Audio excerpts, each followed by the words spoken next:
For me, Satan's is, I guess, East London's original neighbourhood bar. Ultimately, we're known for making benchmark quality classic cocktails and modern classic cocktails. I think we do that to an exceptional level at a really reasonable price point.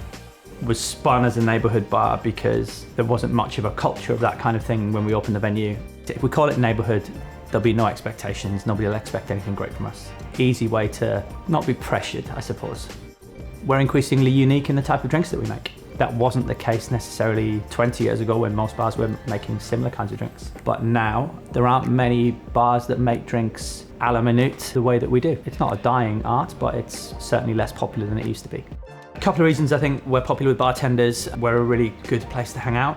We have an actual bar that you can sit at. Bartenders love doing that. That's twofold. Firstly, it's great to sit at a bar, but secondly, because of the way that we work, how we go about prescribing our method, and bartenders come to watch how we bartend because it is different and the method of training is different. So I think there's an educational element maybe, but with just good value.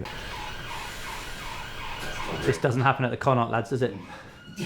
My older brother got me into hip hop and he used to just make me listen to hip hop all the time. I didn't really have a choice in the matter. It's music that I wanted to listen to when I was in a bar, but at the time we opened this, just every bar was playing blues and jazz. And if you've worked in that environment for like 2 or 3 years, you just go insane. The soundtrack was key. Beat, you just drink and nod your head and have a good time.